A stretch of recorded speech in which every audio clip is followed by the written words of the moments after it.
Good morning, Radhe Radhe. This is Poonam Kaushik और मेरे channel का नाम है अनका ट्यूटोरियल।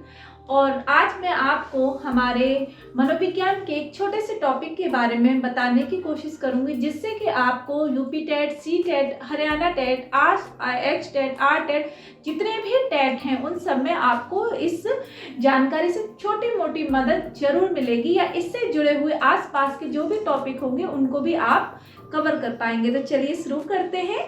आज का मेरा टॉपिक है सुकरात, जो कि एथेंस से बिलोंग करते थे। उनका जो जन्म हुआ था वो 469 से उनका जन्म हुआ है, और जो उनकी जो मृत्यु हुई है वो 399 ईसा पूर्व में उनकी मृत्यु हुई।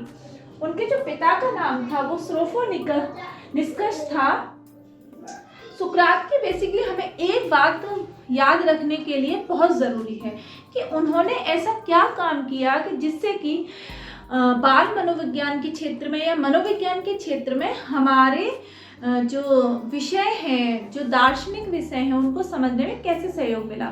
जो सुकरात थे उनका मुख्य तौर पे जो पढ़ाने का जो शिक्षकों के लिए जो उन्होंने एक मुख्य चीज़ बताई है वो ये कि आपको मौलिक शिक्षा और आचार की जो शिक्षा है वो उदाहरण के द्वारा आपको देके समझानी है। किसी भी बालक को आप उसको अपनी बातें किस हद तक कितनी सहज रूप में आप समझा सकते हैं, ये बात आज से इतने सालों पहले हमें सुकरात जी ने बताई थी। और ये एक यूनानी दार्शनिक के नाम से प्रसिद्ध है। कई बार परीक्षाओं में ऐसे दिया जाता है कि आपको 4 टॉपिक दे दिए, सुकरात, महात्मा गांधी, पी.वी. शैली या जॉन डेवी, इस तरीके से 4 प्रश्न आपको दे देंगे और पूछेंगे कि इनमें से कौन एक यूनानी दार्शनिक है। तो आपको ये बात जरूर याद रखनी है कि जो सुकरात हैं वो एक यूनानी दार्शनिक के तौर पर जाने जाते हैं, और ये प्रश्न लगाने पर आपके 2 नंबर बिल्कुल प्लस पॉइंट में हो जाएंगे। और बहुत से ऐसे बच्चे होंगे जिनको इस बारे में नहीं भी पता होगा, तो वो आपसे 2 मार्क्स नीचे हैं। इस चीज़ को हमें समझना होगा, और एक छोटे से टॉपिक को मैंने आज कवर करने की कोशिश की है ताकि आपको बहुत ज़्यादा याद ना करना पड़े।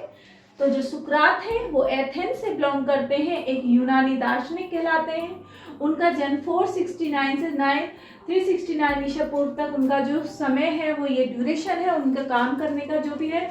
उनकी जो शिक्षा है, उनकी शिक्षा केवल मौलिक शिक्षा के लिए प्रसिद्ध है। उन्होंने मौलिक शिक्षा पर बहुत जोर दिया। बच्चे को आप मौलिक शिक्षा से अगर जोड़ के रखेंगे तो समाज में जरूर एक आगे जाके बहुत ही अग्रगामी व्यक्ति के रूप में बनेगा।